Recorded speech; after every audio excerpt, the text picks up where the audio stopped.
What about small babies that are born, maybe they're in an accident or maybe they have some sort of really bad illness? They bring that type of mental setup. It is their conscious choice. From a previous life, they bring it with them? When you say mental setup, is it the same as the samskara? Yes, samskaras, mental setup. So that's the only thing we carry with us after Yes. that.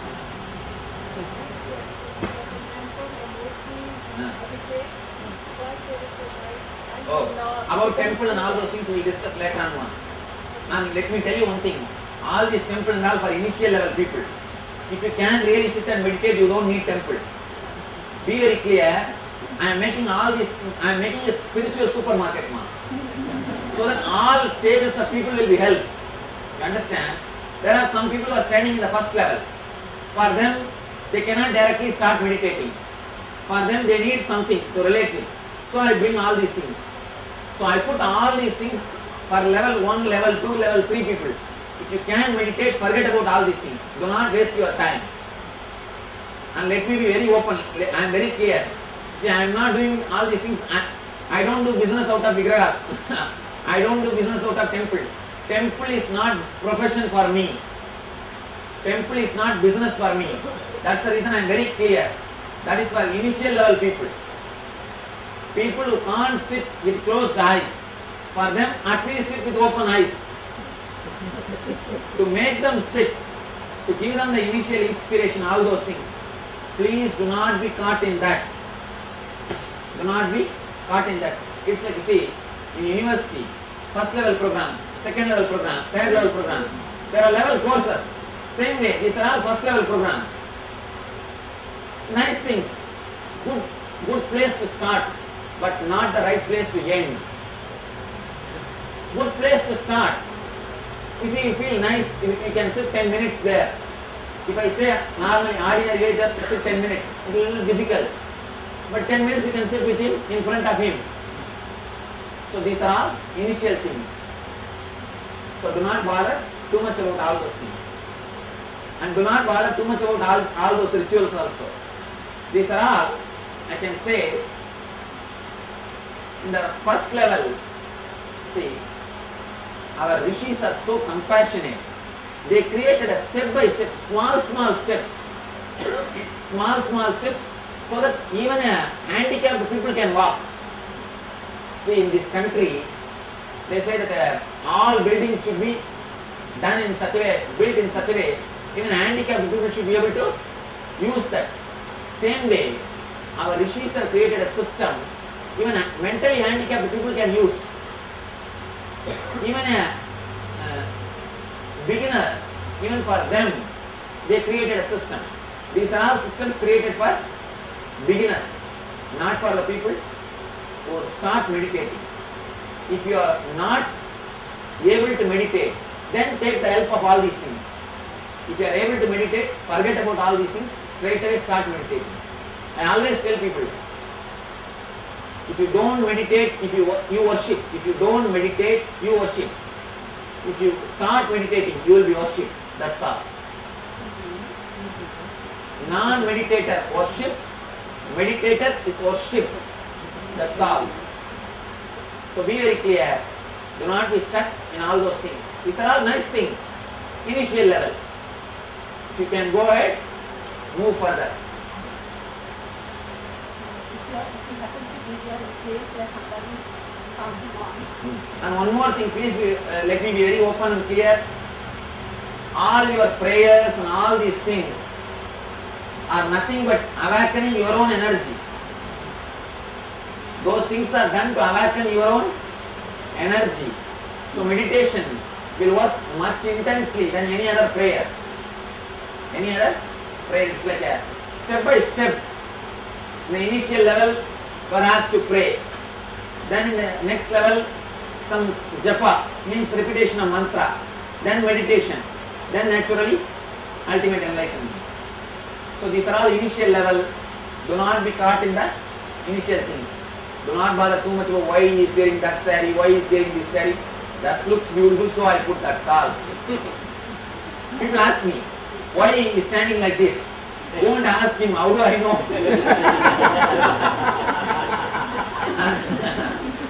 ask him why he is standing like this. See, they have taken the photograph when you are standing like that, that's all. Nothing else. See, I am sitting like this. You take a photograph and make a statue of that same pose. After some time, why is Swami sitting like that?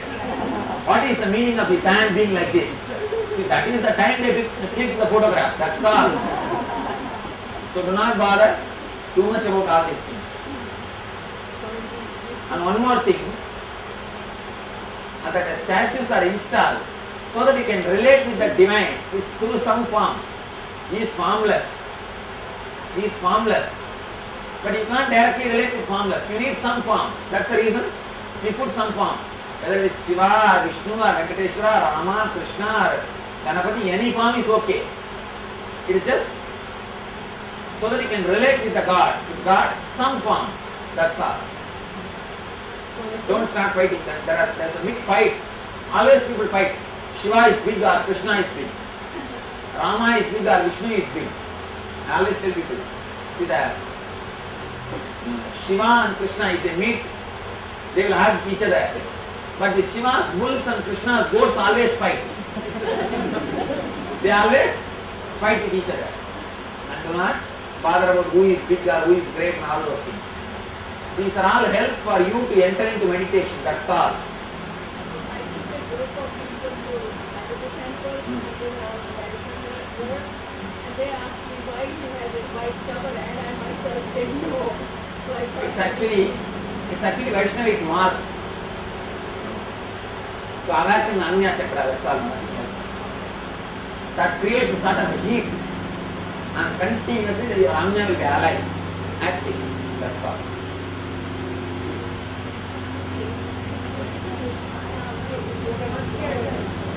If everything is Maya, why so complicated? Because you don't understand it's complicated. If you understand everything is Maya, nothing is complicated. I think, yes. Where does, if everything has to be done by us, then where does Guru come into play? Guru come into place reminding you that everything has to be done by you. Guru is a man who doesn't give you false hopes, who makes you aware, who makes you stand on your own feet, tells you, you have to stand and you can stand. Please be very clear. People who always exploit you will never let you believe you can stand in your feet. Only an enlightened master will make you believe you can stand. And you will see that you stand. A small story. A Zen master, enlightened master and his disciple, both of them went to a river. Suddenly the disciple fell in the river and started drowning. He shouts, "Master, save me, save me." Master says, "Fool, stand up and save yourself." Disciple says, "You teach all your Vedanta later on, now save me. I am drowning, I am dying." He says, "Save yourself, you can save." I teach all those things later on when I come out. Now save me, my life is at risk. Master just shouts, "Fool, stand up and save yourself." The moment the disciple heard the word, he was shocked so much, he just stood up and saw water is only up to knee level. Water is only up to knee level. Guru is a person who makes you understand water is only up to knee level, stand up.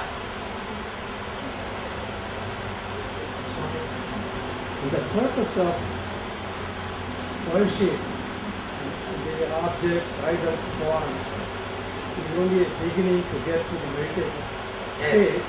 That outcome in many religious faiths, that's not, the worship is not there, it's just purely meditation. I can say those systems are not complete systems. They are buildings without handicapped facilities. Understand? They are not complete. Our rishis have created a system where everything is available. See, there are some people who can do only physically. There are some people who can do verbally. There are some people who can do mentally. So, for physical people, you need worship, physical worship, pouring something, doing something physically. For verbal people, repetition of mantra, stotra, Vishnu Sahasranama or some mantra for people who are mental level, higher level, for the meditation. So Rishis have created a system for every level, body, mind and spirit. In all the level, they have created a system. So I can say, without little bit of worship, the system is incomplete.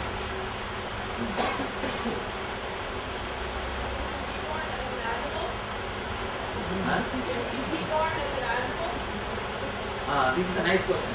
If you lived your whole life just eating, naturally at the time of death, what you will decide? Anyhow, even if I take one more body, I am going to only eat. Let me take big body. Why to take unnecessarily big responsibilities? So that I can eat the whole day. If you lived your whole life sleeping. Naturally you decide, let me become buffalo. I can sleep whole life. You decide according to your activities, according to your mental setup. How you live, based on that you decide your next life. See, what you think as most important thing in your life and the greatest achievement, that attitude, that idea decides your next life. Swami, if whenever I pray, I say that all action that I'm going to do today, I pray and I say, okay, Swami, just give me the energy that whatever I do, right, wrong, I go to work, any decision I take, it's going to be taken, I'm going to be detached from it. So, and I also pray. Now, is this right, wrong, having this faith? Now, you said that I am the one who, the Guru is the person who tells that you are the one who is going to be doing this action. But the disciple says, okay, Swami, you are going to give me the energy and it is you who are doing it. So, what exactly is... One thing, even you saying continuously the master is doing everything is an effort. Even that is an effort. So be very clear, master doing everything will happen when you understand or realize when you become enlightened. Be very clear, there are two paths, self-surrender and self-effort. Self-surrender means completely removing yourself. Self-effort means completely taking the responsibility on yourself. Even to do the self-surrender, you have to put your effort. The initial level. You understand? See, every day you say, oh master, please give me energy. Even that is an effort. You intensely praying is also an effort. After some time, without even praying, you will feel strongly connected to master and you will be continuously supplied with energy. That is what I call real surrender. Then surrender has happened. As of now, surrender has not happened. It's only self-effort. Why do you think people go on continuously preaching? Because they don't believe. If you are convinced what is happening here is beautiful, enjoy, that's enough. Things will automatically happen. You are very bliss, your very transformation will inspire them. Right? What happened? This guy has transformed so much means there must be something really nice. I should go and experiment. Show the transformation in your life, not in your words. What you do will speak for you. What you speak will not do for you. What you do will speak for you. What you speak will not do for you.